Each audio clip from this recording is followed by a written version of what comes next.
The entire team at the Emsolation podcast acknowledges the traditional custodians and cultures of the lands and seas on which we live and work. We pay our respects to all First Nations peoples, elders and ancestors. We acknowledge that sovereignty was never ceded and stand in solidarity towards a shared future. I personally want to acknowledge the traditional custodians of the land on which I record this podcast every week, the Wurundjeri people. I recognise their continued connection to the land and waters of this beautiful place I call home. Always was, always will be. Rusciano. With a smattering of blonde hair on the cheeks, but not too much around the butthole. If I could just tell you how stunning his bottom is. And Michael Lucas. You have a high capacity to feel a personal attack. This is Emsolation. Also, full respect for you calling yourself a 40-year-old, not a 40-something. Well done, well done, well done. Let's hold on to that. I'm younger than you, bitch. You are. You're in Emsolation. Well, hello there and welcome to Emsolation. My name is Rusciano. I'm a writer, a singer, a stand-up comedian, a maximalist power queen, a neurodivergent magic brain, a podcaster. And together with my best friend, screenwriter and podcaster, Mr. Michael Lucas, I bring you this podcast every Thursday. And my goodness, welcome to all of our new listeners and followers. First of all, gosh, it's great you're here. And secondly, where the fuck have you been? Why has it taken you 2 years to figure out this is the greatest podcast ever in existence ever? Anyway, you're here now, thank God. Thank God you're here. Oh, put in the Mr. G grab. Thank God you're here. God, I love it. I know that whole scenario is problematic. Where have you been, bitch? Where have you bloody been? But Mr. G, I'm sorry, Mum. Instead of Mum. Oh my God, and Pat with the gum nut up her nose. Remember Pat? And she rolled around Australia. We could be heroes. I know, very problematic, but there was some gold in there. I am feeling much better. Thank you so much for asking. You didn't, but I'm assuming you're thinking, God, I hope she's better. I'm okay. I did read in the news that there was a super bug going around, like a hectic transformer Terminator 2 style flu, which I think I definitely had. So I'm okay. I'm still very tired, but I'm going to have to rally myself because I'm going to see the Melbourne premiere of Hamilton this week. Oh! How does a bastard, orphan, son of a whore and a Scotsman dropped in the middle of a forgotten spot in the Caribbean? Now, if I was on radio, I'd stop, but it's my own fucking show, so I'll keep going. By providence, impoverished in squalor, grow up to be a hero and a scholar. Come on, everyone. The $10 founding father without a father got a lot farther by working a lot harder, by being a lot smarter, by being a self-starter. By 14, he put himself in charge of a trading charter. Oh, wait. Fuck, I fucked it up. They placed him in charge of a trading charter. Yeah, I just kept going. And when people feel uncomfortable, I just keep going more. I do a lot of rapping in this episode unexpectedly, but Coolio was in my suburb. Yeah, you heard me. That's right. Fucking Coolio. Been spending most... Yeah, so obviously we have to talk about that. I am so ready to see Hamilton again. Obviously, I saw it in Sydney, but it's opening in Melbourne. My friend Lyndon Colin Watts plays Burr, and I'm really looking forward to seeing him do it again after a year of honing it, perfecting it. It's going to be great. I'll tell you all about it. I'm wearing a nice special frock that's kind of see-through, a bit saucy. Scott's buying a new jacket. He's right now going off to buy himself a golden velvet jacket and a new shirt because none of his clothes fit him because they all apparently shrunk in the wash during the pandemic. So he came out last night looking like, you know when sausages, the skin pops a bit and things start bursting out? That's what my husband looked like in his shirt last night and his pants. And he walks out and he goes, oh, God, it's so... Did she wash these in hot water? I go, yeah, it's my fault. It's my fault. Oh, yeah, there's an update on the Scott situation in the episode. I'm not going to tell you now. That's called a hook and a tease in Radioland. Thank you so much. So Scott's getting a new jacket and a shirt in a size up and pants. You know, and I took his hands and I said, Scotty, your clothes are meant to fit you, not the other way round. It's okay, mate. Go up a size.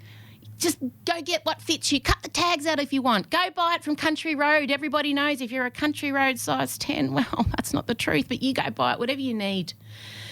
So next week I'll let you know how it went, but it's all very exciting. What else is in the pod? We talk about the new South Australian Prime Minister. No, although Michael and I, if we had our way, the new South Australian Premier. He did a tops-off shoot. It was an interesting campaign strategy that seems to have paid off. There's a lot of peen talk. Just look, we're on brand this week. My daughter has been watching a show and everybody's been telling me about it. Minx, so we discussed that. Gilded Age makes an appearance. Oh, God, it's full of everything.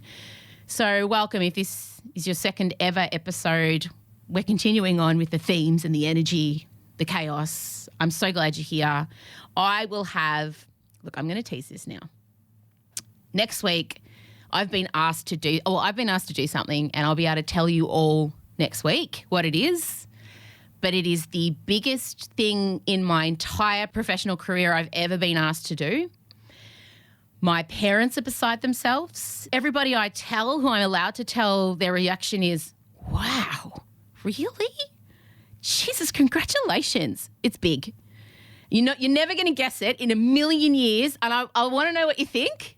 But next week, I'll be able to announce the biggest thing that has ever happened in my career is going to be happening this year. It has nothing to do with John Farnham. Don't get your hopes up. I mean, if that was happening, it would just be RIP me. It would just be a cloud of leopard print fabric and glitter, and sweat on this chair. It's not John Farnham, but it's pretty fucking big. You'll be very proud of your girl, and then you'll be able to go on the anxiety journey with me until I have to actually do the thing that I'm going to tell you what it is. Oh, what is it? You'll have to wait till next week.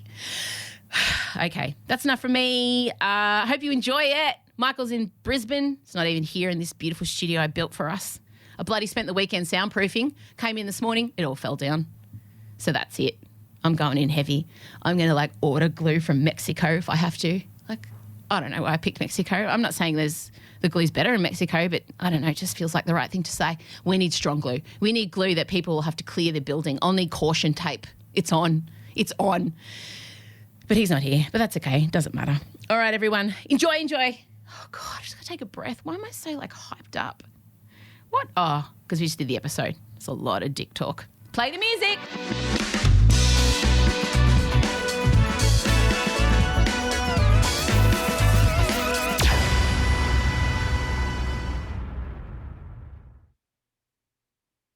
Rusciano and Michael Lucas. This is Emsolation. Michael Lucas, we are coming off the back of our most listened to Emsolation episode of all time. Really? Welcome. That is wild. And frankly, do we have to credit Scott? Yes. And him shitting? Yeah, I guess Scott's diarrhea is finally paying off for someone. And the extraordinary thing is he is yet to even listen to the episode. Doesn't even know we did it. That says it all. Really? Doesn't it? He deserves it. He has no idea. We've roared up the charts. We're one of the top comedy podcasts in the country. The episode's done gangbuster numbers in only a week. And the common denominator is, my husband losing control of his bowels and neglecting to call me. Wow. Oh, I won therapy. You've graduated therapy. I just want everyone to know how good therapy was for me when I caught up with Lisa, my psychologist. Oftentimes we discuss, ways I can improve and the things I'm doing, because I like to make the therapy sessions about ways I can improve rather than blaming my husband for everything. Sure. But I sat down and I told her what had happened and she completely validated me. Wow. For the first time ever. And I won. When you can go to therapy and be like, oh, this is going to be good. Yeah. I've actually It's never everything been I to want. therapy in terms of couples. But can I just ask, because obviously you're much more experienced than me, is it deemed to be a good thing to seek to win therapy? What does the therapist say about that? Look, no, we don't do couples therapy. It's just solo therapy. Okay. So it's okay for me to win solo therapy. Right. Because oftentimes my behaviour is the subject of the things. Right. And, what can I do to be better, blah, blah, blah. But I was totally, and this doesn't often happen, I was totally in the right. And so I won therapy. Oh, I won therapy that week. I really sincerely hope your therapist just dropped her pen at some point and said, I have done hundreds, maybe thousands of sessions, and I don't think I've heard a tale of woe to rival the Scott shitting, not texting story. I wanted that, but she didn't give it to me. I was kind of saying, Lisa, is this the worst thing you've ever heard? I did ask a couple of times. I did prompt her. She wouldn't give it to me. It should be, she should have a direct line to the Order of Australia people, and it should just basically be like, congratulations, OBE and Rusciano for surviving the cycling shitting. I don't care if you're being sarcastic. I'll take it. In other exciting news, though, I have to tell everyone, I was in pottery class on Monday night. I'm still going. It was my final one, and I've signed up for round 2. So Respect. I know. Haters, sit down. And- Doubters, shut up. And I'm in both categories. Thank God. And the whole course was about wheel pottery throwing on the wheel, like in Ghost. But very quickly I realised I was very bad at that, and I don't like the feeling of the wet clay on my hands because of all the sensory stuff. So I ended up going into a separate room and making pinch pots. And I've made these egg cups, and my art teacher, my pottery teacher, has commissioned me to make some for her. Pottery, it's a wonder, isn't it? So all you naysayers, get directly fucked. I am pottery. I am ceramics. I can't wait to hear. My birthday is in November, so you've got a lot of months to go, and I can't wait to see how you've elevated the form of the pinch pot by that Everyone's time. getting pottery. You're getting pottery, and you're getting pottery. Like everyone, the kids, it's going to be like it's the pottery bonanza. But in pottery class, we were just sitting away, and our teacher Gabby, she just said, "Oh, Coolio played at the festival on the weekend." Oh, so you fucking what? So I live out in the sticks. It's suburban, and like there's dream catchers for sale at the servo. There's a whole rose quartz shop. We have pottery conventions once a month. It's the place to go for like middle-aged people wwho want to wear Skechers and elasticated high-waisted pants, drinking a winery. And there's not a cafe that doesn't offer some sort of Devonshire tea arrangement. Oh, 1,000,000%. So Coolio rocks up. Unbelievable. On my knees in the night, can't rev in the street. And then Sue, another lady in the class who's older, and she's like, who? And so then I, of course, had to perform as I walked through the valley of the shadow of death. Take a look at my life. Oh, my God. I realize there's none left because I've been blasting and laughing so long that And Sue's looking at me like, nah, I'm not across that. I kept going, been spinning most that she did not know. And then it just led me to tell the whole story to my entire pottery class of how, as a 13, 14, 15-year-old white girl from the suburbs, I pretty much was a fully fledged member of the Pecs. Absolutely. You were living in a gangster's paradise. We were primed perfect age, I think, for that. And that song just absolutely... I still remember playing it, I think, at my 15th birthday party, which was in a very eltham wood-panelled room with my mother's candles and everything like that. But tell you what, that wasn't stopping us from chanting out Gangster's Paradise like it spoke to the core of our souls. Right. And Joe Lucas, your mother, loves to hand-carved owl. Loves it. Wooden owls everywhere. But that didn't stop us singing a little bit of Warren G. Regulators! Regulators! Mount up! We were regulators. It was a clear black night, a clear white moon. Warren G was on the streets. We were on the streets trying to consume. If there is a revival of 90s R&B, I reckon there's a market for it. And I mean, we are obviously sitting smack bang in the middle of that market, but we will show up and we go deep. You can be a one-hit wonder. Honestly. I want to see Salt and Pepper. It's true. I want to see who sang Genuine. I tell you what, seeing the video of Coolio, and honestly, I think the butcher is on drums. There's this old guy with white hair playing behind him. There are families packing up picnic rugs as Coolio's rapping. There's a guy who was like a jazz musician who just finished his set high-fiving people, not listening to Coolio, blatantly ignoring Coolio. It's amazing. I want. Anyway, you know what would be the ultimate on Vogue? If they came, Don't Let Go. Oh, forget it. Forget it. I mean, on Vogue, don't think I didn't walk around singing, I wear tight clothing, high-heeled shoes. That doesn't mean that I'm a prostitute. And like, I was a prostitute in my mind. I was. Work it, baby, work it, own it. Absolute virgin. Yeah, that wouldn't change until 100%. An Irish pub. But... Yeah. So that's my exciting news. Scott didn't listen to the podcast. Most listened to episode last week. Thank you so much. And Coolio played under a tent with some fairy lights bought from Typo. So, I mean, what a weekend. What a weekend. We're living in a time of great change and sometimes it's exhilarating. Yeah. Moving on, South Australia has a new leader. Labor leader and hot dad, Peter Malinowskis, has been voted in as their new premier, and I put forward a motion to Parliament to commence henceforth Tops Off Tuesdays just for the New South Australian leader. No, we just want to be clear, not for the whole state parliament. No. No. Just Pete. Hashtag Premier Hot Dad Pete. Copyright me. I really want to see this happen. I just think as they go to the metal detector, the security guard, who I hope is an amazing kind of elderly woman.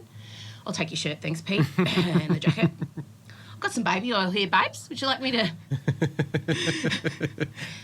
If you think that I'm about to sit here and sexually objectify the new Premier for South Australia, you're fucking right. I am.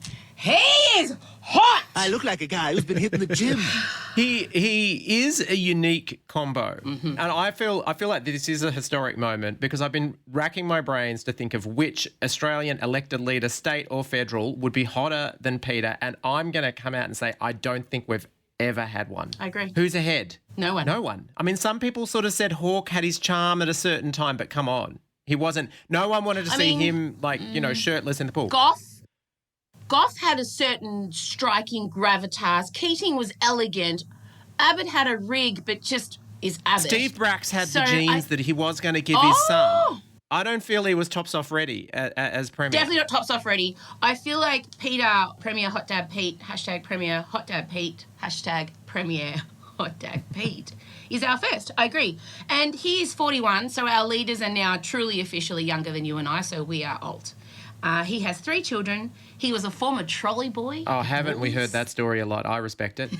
He did progress to register. Look, I had a child who worked at the deli for 3 years, and the deli is apparently where all the cream of the crop work. If you're doing trolleys and at the register, you're not valued. Sorry. I would have been more impressed if he was in the deli. Yeah, Chella was the deli girl for 3 years. It's very interesting because he was kind of low profile for the whole pandemic. He unequivocally supported Stephen Marshall. So in Victoria, you had little Nomi boy throwing pot chops at Dan. But in South Australia, he was like, I support you, we need to band together. And I think that's really worked. It has. And it's been fascinating because that's what Elbow did largely as well. You know, basically said, we stand with the government, we support, we just want to work together to get through this. And it is the Victorian experience with little O'Brien suggests being like the sort of barking dog that's constantly criticising everyone. No one's into it. No one's into it. And who would have ever thought that just being quiet and supportive would be a winning strategy? But it really has. Maybe helps that you can pair it with some shirtless pictures from the pool. Well, the shirtless pictures from the pool, I think, really cinched it. Someone had that idea. I'd like to think it was a sassy gay in his team because he was kind of relatively low profile. And then all of a sudden he goes down to the local leisure centre with his 3 kids and his wife, who's wearing a sensible long sleeve rashi, I will point out, and an indoor pool. And Pete is just there, just guns blazing. The gun show, everyone bought a ticket. It's like front page. The Premier's Pecs. Woo! Hashtag Premier's Pecs, I like that. Let's call the episode The Premier's Pecs. And all of a sudden, he's on everyone's lips. He's on everyone's mind. We all know who he is. I'll tell you, I had no idea who this bloke was till I saw the pool photo. Nor did I. Absolutely. Nothing whatsoever. And then I was already talking about how long till he can run for PM. How many terms do we need as South Australian Premier before he can inevitably ascend? Look, he did unfortunately have a little slip up where he referred to some young libs out for a run as a pack of girls. Ooh, well, and we should also say he's socially conservative and this was a long time ago, over 10 years ago, but he was against same-sex marriage. He was, and stem cell research, and also very conservative on euthanasia and abortion. All of those. These were, and he even said, my views will be considered socially conservative. And then went on to say, I didn't get involved in the Labor movement because of these issues. He believes in the fair go. But anyway, but we should also say they were over a decade ago. And he's more about sort of like education and health, I would say the two things can go together. But so that is, something that we would... No, that's not okay. No, exactly. I need to make my inquiries to find out if his mind's been changed because we cannot objectify him in good conscience if he is a bad person. I don't think he would now be still anti-same-sex marriage. And a lot of people, I mean, even Barack Obama himself at that stage was anti-same-sex marriage. So we haven't stopped objectifying him. Anyway. Look, it's very exciting for South Australia. They were only in for one term, the Libs, during a pandemic, and South Australia did pretty well during that pandemic. So it seems like the government did their job in terms of that The social media game was next level, and also the speech. The victory speech, I totally have to credit. One huge faux pas, forgot to thank his wife. Don't know how he left that off, and he said he's absolutely reeling and feels really bad about it. That was a stunning thing. But what I loved about it was he really built to the US political, almost Oprah-esque crescendo in the speech, which we don't often get. And because he spoke about how when he went to vote, he voted with beside a Syrian refugee family that I 100% know his team must have set up for him to vote right next to them. Don't and care. I respect it. Yep. And he talked about what an honour it was to stand next to this beautiful family and that he was there as the opposition leader running for Premier casting his vote, and they were there in Australia full of new hope for their families and children. And at that very moment, as we were standing next to each other, our votes were worth exactly the same. And then he even did the sort of like, I should refer to a better political leader, but I'm going to say Oprah-esque, because you know how Oprah sometimes, when she really gets fired up and she does repeat phrases. I mean, possibly you could say JFK, you could even say Martin Luther King, who knows? But he did this whole big thing about as we rebuild from the pandemic, we think 20 years from now, what will they say about how we did it? And then he got on this whole roll where he's like, let them say. And let them say that we took this opportunity to invest in education, training and skills so that every young person could fulfil their potential. Let them say that this generation realise the opportunity of a clean energy future and all the jobs it can provide. And it's so rare to see an Australian politician just go for it and also have amazing olive skin and also salt and pepper flecks at the side and good shirtless. It was the full package. He was shirted when he made his victory speech, I hasten to add. Although if he wasn't, still no complaints. Wow. I haven't watched the speech yet, but I feel like I don't need to. I think you've just reenacted it beautifully. I thank you, sir. Well, it's also 20 minutes, so I've just given you the potted version. Oh, but okay. basically, That's all I need. your general thank yous. Oh, also, just one more thing I've got to say about it.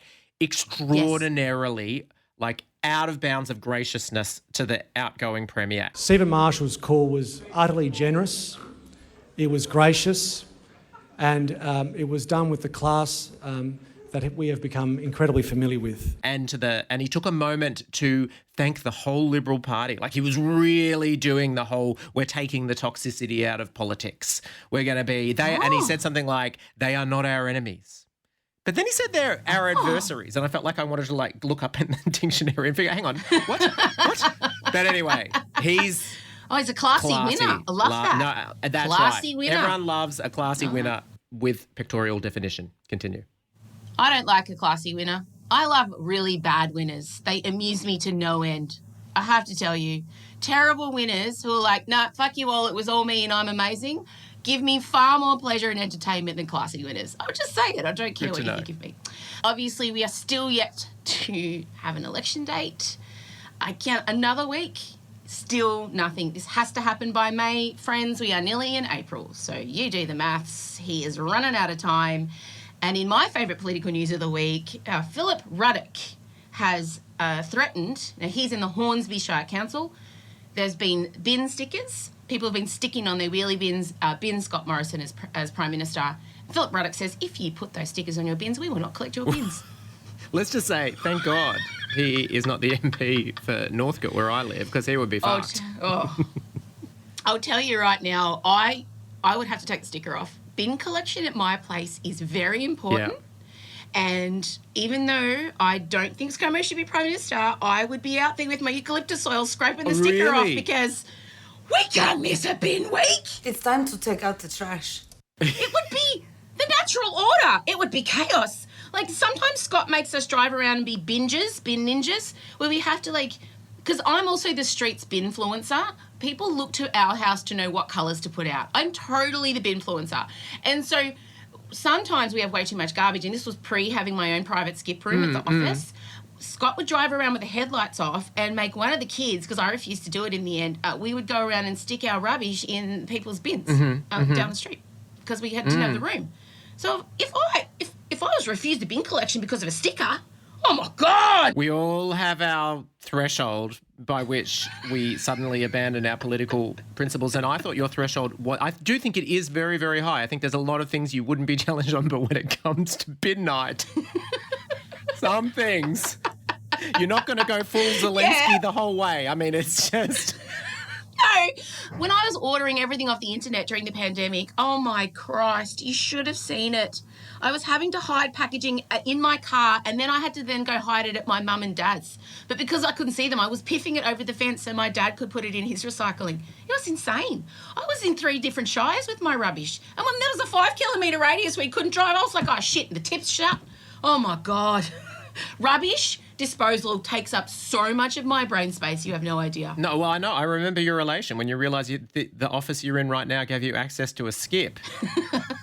It was honestly, if there was any doubt in your mind over the value of lavishing this much money on an office, it evaporated in an instant when we saw the waste disposal options you now had at your disposal. Yeah, but I'm now also really conscious because there's security cameras around the bin room, so I have to I wait till the lights all go out and I put the cardboard kind of across my face because I have so much rubbish and I don't want to get in trouble with the people who watch the videos. So I'm really conscious now, hiding my face. I've learned, I'm on Mission Impossible. I've learned all my spots where I have to put my head down. I'll just have to start wearing a cap or something. Maybe I'll get a wig for taking the rubbish out. I really have thought a lot about it. Jesus. And let's just say certainly no political slogans are going to be put on those skips. No. But look, I mean, he's got to call it soon, everybody. And I read an amazing article by Peter Lewis this morning, and he said the floods have neatly showcased all of ScoMo's biggest weaknesses: the climate denial, the ducked responsibility, and the completely incompetent service delivery in the form of relief and assistance. So it's really... And the way that he was delegating relief funds to his electorates and not to Ballina and Byron, that were Labor electorates, it's just been so much breathtaking incompetence that I still don't think he's going to be there, but I just don't see how he could win if he was. I don't know. We'll see. All right, we're going to go away. We're going to come back and, exciting developments. And Just Like That's getting a season 2. Thank God. Rusciano and Michael Lucas. This is Emsolation. All right, Michael Lucas, there's been a lot of television watching going on. Obviously, the Oscars is coming up, our grand final, our sporting event. Yeah. You've broken to me via email, like the coward you are, that you will not be watching it with me, that you'll be in Queensland. We'll be in Queensland. It's not okay.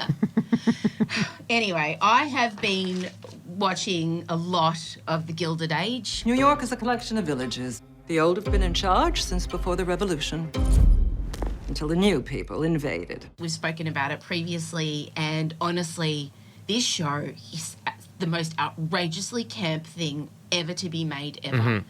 If Liberace's bleached asshole were to make a television show and put rhinestones on the edge of its anus, it would still not be half as camp. As Christine Baranski, and the lines, how does she deliver them with a straight face? Heads have rolled for less. Oh, well, she's an exceptional professional. And I feel like she's traded in pure silky camp for most of her career. But mind you, this is the zenith of it. This is her grand final. Oh my God, the Gilded Age. And there's the Russells, who are my favourite couple. They're she's the new upstart, new money, extremely wealthy, but came from nothing. And all the old money, all the New York women with the old money hate her because they all came on with the Pilgrims. And so she and her husband, Mr. Russell, who's in charge of all the railways, they are the ultimate marriage. I'm afraid New York can be quite challenging at first. We haven't found it so, have we, George? There is no challenge you are not equal to, my dear.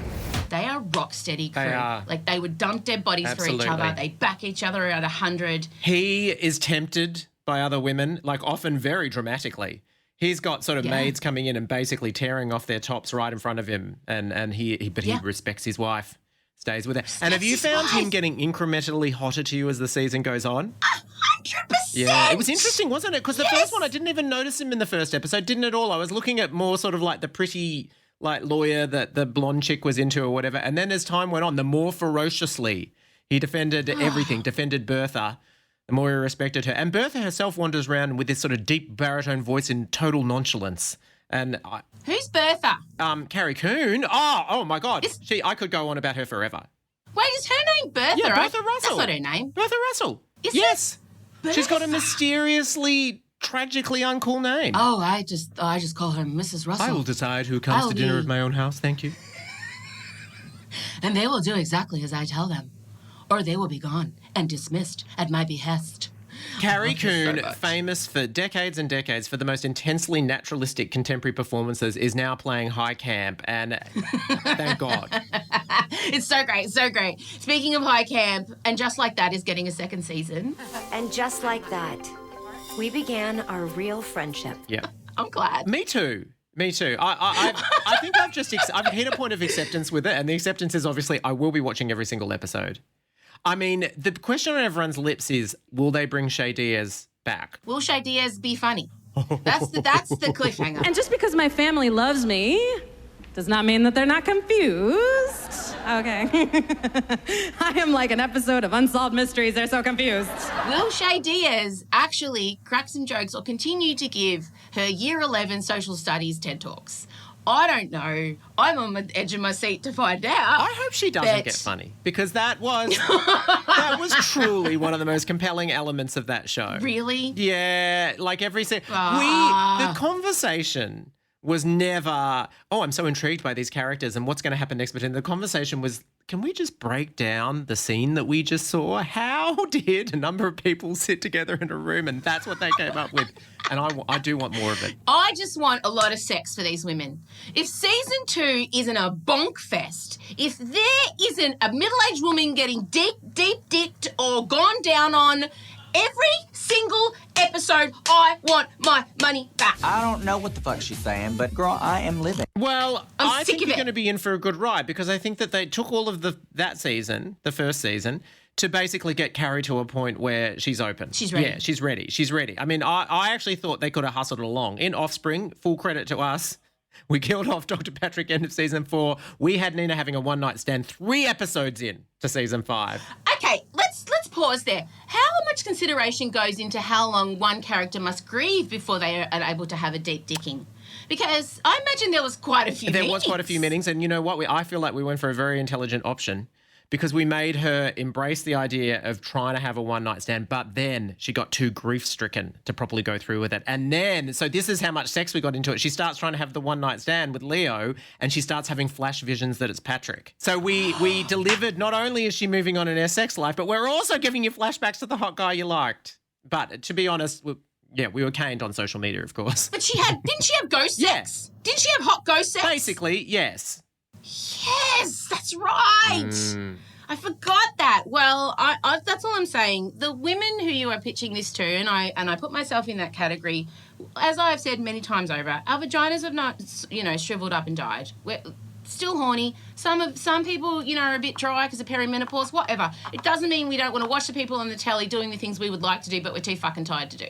So that is my note to the writers of And Just Like That. I need more sex, more peen, more of that stuff. Oh, and it did end with Carrie kissing the hot grey silver fox producer. So I felt like that was the tease for season 2. Oh my God! Yes, I thought about the guy she spewed on. I was thinking I don't want to see her having sex with the guy, but she kissed the hot producer. Right. I think basically, I would recommend to them that if they want to reel you in, they should just come straight back, smash cut into their sex scene. I'd be into it. I want like a 365 D&I style yacht scenario, but they're just in the Hudson River.